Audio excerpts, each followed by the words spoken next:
Bismillahirrahmanirrahim. Assalamualaikum warahmatullahi wabarakatuh. Alhamdulillah, salatu wassalamu ala rasulillah wa ala alihi washabihi wa mawala. La hawla wa la quwata illa billah. Subhanaka la ilma lana illa ma 'allamtana innaka antal alimul hakim. Baik, mari kita lanjutkan pengajian kitab Bidayatul Hidayah ila Rasulullah sallallahu alaihi wasallam wa ala alihi washabihi ajmain wa jamil malaikatul muqarrabin wal anbiya wal salihin khususan wa rasulil mufrihin wa li abaina ummahatina jamil muslimin ismat al-fatihah. Bismillahirrahmanirrahim. Alhamdulillahirabbil alamin arrahmanirrahim maliki yaumiddin siratal ladzina an'amta 'alaihim ghairil maghdubi 'alaihim waladdallin amin ya mujibas sailin. Kemarin pembagian waktu ya, pembagian waktu dari pagi sampai siang sampai zawal. Itu yang pertama adalah mencari ilmu, terutama ilmu nafi yang diamalkan ya. Antara lain yang pokok dulu ya, tentang tauhid, kemudian tentang ibadah. Nah, sesudah ibadah nanti baru al-madhahib, tentang perbedaan-perbedaan madhab, al-furu'iyah itu. Kemudian nanti ilmu fardu kifayah. Ada fardu ain, ada fardu kifayah. Yang paling enggak dalam satu tempat itu harus ada yang menguasai itu. Nah, selanjutnya al-halatus tsaniyah, kelompok yang kedua ya, atau tingkatan yang kedua, in la takdir ala tahsilil ilmin nafi, jika tidak bisa menghasilkan atau meraih ilmu yang bermanfaat fid din, dalam hal agama ya, ilmu agama, wal takun antastagil, hendaknya engkau menyibukkan diri ya, biwadai fil ibadat, dengan wadifah ibadat ya, dengan disiplin ibadat, minadz dzikri, berzikir, at-tasbih wa qiraah, dan baca Al-Qur'an, wa salat, dan salat. Fadzalika min darajatil abidin, dan itu termasuk derajat orang-orang ahli ibadah ya. Itu. Jadi kalau mungkin yang tidak ada guru atau mungkin tidak ada kitab atau terbatas ya, kemampuan terbatas, maka tekuni ibadah. Tekuni ibadah.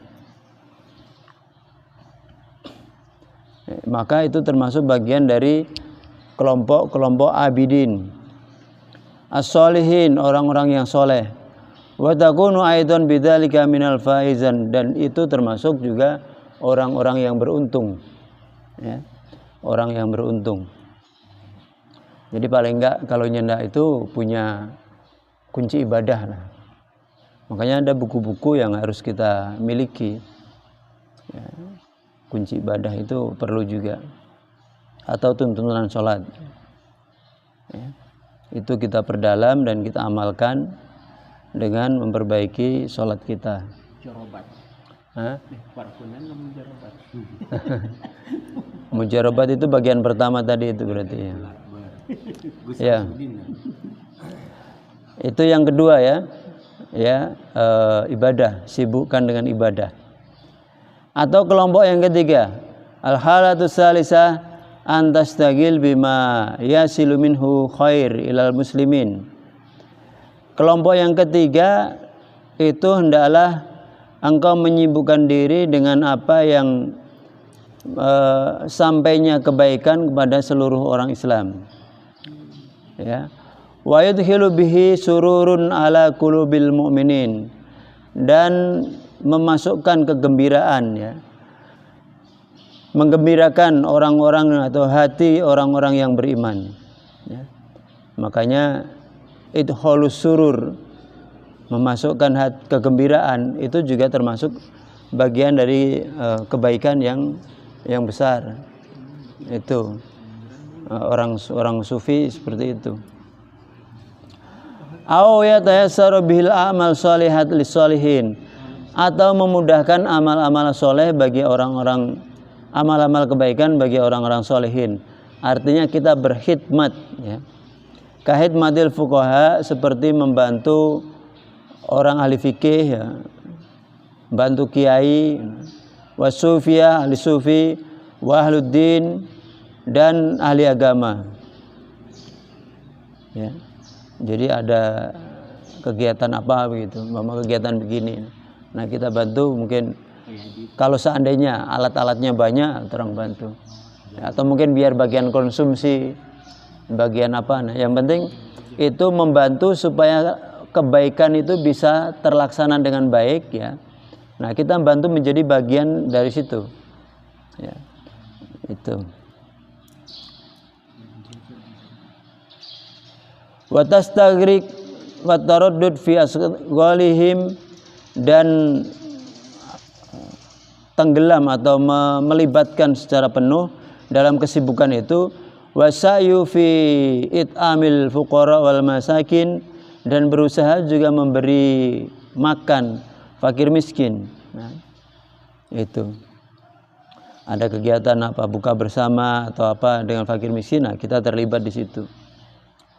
Atau mungkin juga merawat orang sakit. Ada orang sakit di sana, kita bantu. Walal janais bitasyi, dan mengiringi jenazah. Fakullun dzalika afdal min nawafil, itu semua lebih afdal daripada sholat-sholat sunnah, ya. Fa inna hadhi ibadatun fahiya wa fiha rafqul lil muslimin, ya. Karena ini juga bagian dari ibadat dan menimbulkan kasih sayang di antara orang Islam. Mengapa? Karena kalau ibadah itu cuma individual, ya. Nah, tapi ini adalah, kalau istilah lain ini namanya kesolehan sosial, ya. Kita bantu, nah, karena ada hadis khairun nas anfa'uhum linnas, sebaik-baik manusia itu yang bermanfaat bagi manusia lainnya. Ya, itu. Kalau ibadah buat diri sendiri, tapi kalau orang bantu, umpamanya ada kegiatan sehingga yang terlibat kegiatan itu karena 10 atau 100 orang, nah orang bermanfaat, nilai manfaat lebih besar, ya begitu. Nah maka itu juga baik situ, ya, itu. Ya, jadi yang ketiga itu membantu terlaksananya kebaikan atau amal soleh, baik dia berupa membantu fuqaha, membantu ustadz, kiai, para sufi, atau memberi makan dan lain sebagainya, ya. Terus yang keempat, yang terakhir, ya, kemarin kan ada paling enggak masuk di antara 4 golongan ini. Yang keempat adalah al-halatur rabi'ah alla taqwa ala dzalik, kalau tidak mampu untuk itu fastahil bihajatika iktisaban ala nafsika, maka sibukkan dengan hajatmu, ya, bekerja untuk dirimu, kalau belum berkeluarga, au ala iyalika, atau untuk keluargamu, ya. Waqad salimal muslimun minka, maka orang-orang Islam yang lain itu telah selamat darimu, engkau tidak menjadi beban buat orang muslim lainnya, ya. Wa aminu min lisanika, dan aman dari lisanmu. Biasanya orang kalau nyendak kerja itu akhirnya apa? Akhirnya bagibah, bakar lota itu. Maka lebih baik sibukkan itu. Sibuk untuk kerja, ya. Mencari nafkah baik buat diri sendiri maupun buat keluarga. Wa salimalaka dinuka, dan agamamu juga selamat. Itlam tartakib maksiatan, kalau engkau tidak melakukan kemaksiatan, ya. Fatanalu bidzalika darajatan ashabil yamin, maka dengan itu engkau mendapatkan derajat ashabul yamin, ya. Ashabul yamin, kalau dalam surah Al-Waqiah kan nanti ashabul yamin, ashabus shimal, ya, kemudian ashabikin, ya. As-sabiqin itu orang yang lebih tinggi amalannya ya. Itu. Nah, in lam takun min ahlil taraqi ila maqamat as-sabiqin. Kalau kamu tidak mampu untuk mencapai derajat orang-orang sabiqin, ya. Orang-orang yang terdepan dalam beramal, ya. Itu. Nah, makanya nanti ada 70.000 umatku ini masuk surga bi ghairi hisab, ya. Tanpa hisab. Karena memang nah ini yang disebut as-sabiqin ini. Ya. Memang DP amal ini kebaikannya menjeglek ya, set gitu. Jadi masuk surga set kal barkil khotib, seperti kilat yang menyambar, ya. Ada yang seperti kilat menyambar, ada orang yang naik kuda, ada yang orang lari-lari, ada orang yang berjalan, ada orang yang jadi surga dan neraka itu kalau digambarkan ya, kalau digambar begini ya. Nah, sini apa? Siratal mustaqim. Nah, di bawahnya ini neraka, yang paling jahanam itu di sebelah sini. Ya. Jadi dia berjalan begini, sudah set, so hampir sampai surga, surganya di sini, tak jatuh. Jadi ibarat dia ada 99% kehidupan amal baik, tapi ada 1% mungkin sifat kesombongan atau apa begitu, jatuh dia. Itu. Bayangkan, ini letak keadilannya Allah. Ya. Tapi ada juga tadi kalbargil khotib, seperti kilat menyambar ketika ditimbang dia bi ghairi hisab, tanpa hisab. Ya. Ya. Terus yang paling bawah itu adalah orang-orang yang mengikuti syaitan. Ya.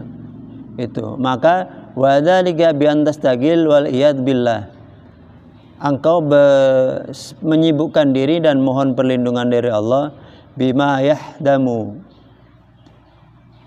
dinaka, dari apa yang menghancurkan agamamu, au tu'dhi abdan min ibadillah, atau dari menyakiti hamba di antara hamba-hamba Allah. Fahadihi, maka ini adalah rutbatul halikin, ya, tingkatan orang-orang yang hancur. Fayyaka antakuna fi hadhihi tabaqah, maka hendaknya engkau jauhi, semoga kita dijauhkan antakuna fi hadhihi tabaqah, dari kita menjadi orang-orang yang ada di tingkatan ini. Itu. Ya. Jadi ada tingkatan usahakan mencari ilmu. Jadi orang bikin planning, ya, bikin planning. Oh, ada mencari ilmu. Kalau tidak mencari ilmu, memperdalam ibadah, memperbanyak ibadah, ya. Kalau tidak memperbanyak ibadah, membantu orang-orang soleh berbuat baik. Kita berbuat baik untuk orang lain maupun membantu orang-orang lain, ya, dalam kebaikan, memberi makan, menjenguk orang sakit, orang meninggal. Nah, seperti itu.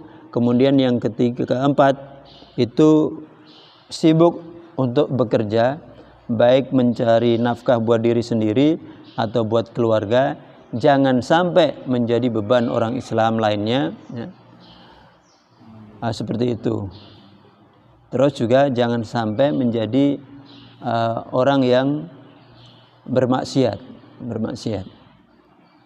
Nah, nanti baru tentang seorang hamba dengan hak-hak agamanya. Baik. Ada pertanyaan sampai di sini? Ada, Ustaz. Iya. Itu Ustaz, dia muratab itu, Ustaz. Yang jadi orang alim, buat itu dia sifatnya dia berurutan-urutan begitu. Berarti tadi yang pertama tadi tingkatan prioritas, baru kemudian ke bawah begitu, atau orang diberi kewenangan untuk memilih berada di batasan mana. Nah, kemarin itu subbabnya adalah adab-adab membagi waktu di antara tulu'il syamsi, ya, di antara tulu'il syamsi ila zawal, ya, itu. Maka ini sesuai kondisi atau sesuai kemampuan. Itu. Jadi kalau derajat kita ini seorang pencari ilmu lah, maka mencari ilmu dia. Nah, itu. Ya. Mencari ilmu. Tapi sebenarnya ini juga bukan suatu yang terpisah. Akhirnya cuma mencari ilmu, ya. Mencari ilmu tapi ibadahnya kurang. Itu. Nah, ini kayaknya kitab ini untuk salik, untuk orang yang mendalami agama atau mendalami tasawuf seperti pemula. Makanya memang lebih banyak penekanan pada mencari ilmu dan ibadah, sehingga pembahasan tentang kerja ini kurang. Begitu. Makanya kalau orang-orang kritikus ya menilai Al-Ghazali ini menekankan kepada akhirat sehingga melupakan, seperti seakan-akan melupakan kehidupan dunia. Nah, seperti itu. Tapi memang namanya tasawuf juga begitu. Nah, jadi itu sesuai kemampuan. Kan orang beda-beda ya. Itu. Ada orang yang dia bidangnya adalah ilmu, nah, maka dia dalam ilmu itu. Tapi ada yang dia tidak mampu untuk itu, berarti dia yang menjadi yang kedua tadi, yang ahli ibadah. Itu. Tapi sebenarnya ahli ibadah juga bukan berarti cuma ibadah tok, kemudian ilmunya tidak dicari. Dia harus melengkapi ilmu-ilmu tentang ibadah, sekalipun tidak sampai mendalam sampai di madhab atau apa itu. Minimal ilmu-ilmu yang terkait dengan fardu ain. Dengan toharoh, dengan sholat, bacaan sholat umumnya begitu. Ya. Nah, itu. Berarti orang jadi ahli ibadah ini basicnya cukup pada ilmu-ilmu sifatnya fardu ain itu ya saja. Ya, apa yang terkait dengan yang dia kerjakan itu. Tapi kalau umpama dia tingkatkan tentu lebih baik. Artinya memang secara fikih itu orang kalau sholat dia rukun sholat, syarat dan rukunnya tercapai, itu seboleh. Tapi kalau pikirannya kacau ya, maka tentu dia harus belajar tentang ilmu khusyuk tadi. Kan menjadi ahli ibadah itu kan harus dibangun di atas ilmu juga iya. Tentu ibadah-ibadah zahir macam tadi sudah harus sesuai dengan fikihnya dulu. Di situ ya saja. Baru kemudian dia menempuh menjadi seorang salik tadi. Nah, sebenarnya ibadah itu nanti bagus sekali kalau menurut Al-Ghazali itu seperti umpama pekerjaan hati ketika sholat, ketika bacaan itu, ketika takbir saja. Ketika takbir itu posisi hatinya bagaimana? Itu kalau di fikih atau dikunci ibadah kan tidak ada. Ya. Jadi ketika takbir itu kita angkat tangan begini, lisan kita membaca Allahu Akbar. Menurut beliau itu hati kita ini seakan-akan memang betul-betul menghadap Allah yang maha besar. Yang lainnya itu kecil semua, yang lainnya itu kecil begitu. Nah, amalan hati kalau di Ihya itu kan ada. Itu ketika wudu. Kalau menurut fikih ya sudah basuh umpama sampai sini gini. Tapi ternyata di situ harus dihayati, kemudian ada doanya. Nah, begitu. Nah, itu akan lebih baik kalau seorang ahli ibadah sampai di situ. Bahwa wudunya itu bukan cuma basuh luar saja, tapi juga basuh anggota batiniah kita. Begitu. Akan lebih baik. Sekalipun kalau menurut ahli fikih kekhusyuan atau apa itu tidak menjadi syarat. Itu. Ya, jadi harus kita tingkatkan itu. Nah, termasuk mungkin ya apabila orang jadi imam adalah meningkatkan tentang bacaan kita. Nah, tajwid kita kan ada juga imam yang tidak menguasai tajwid itu yang. Ya. Jadi menjadi seorang salik itu tidak harus kuasai berapa sekian fan ilmu, itu tidak perlu ya. Dia enggak, iya. Yang terkait dengan ibadah. Ibadah itu kan. Nah, khususnya akan lebih baik adalah ibadah lahir maupun batiniah itu tadi. Ya, itu. Ya. Demikian, semoga bermanfaat. Nanti insyaallah masih ada tanya jawab lagi. Usikum wa nafsi bitaqwallah. Astaghfirukum. Assalamualaikum warahmatullahi wabarakatuh.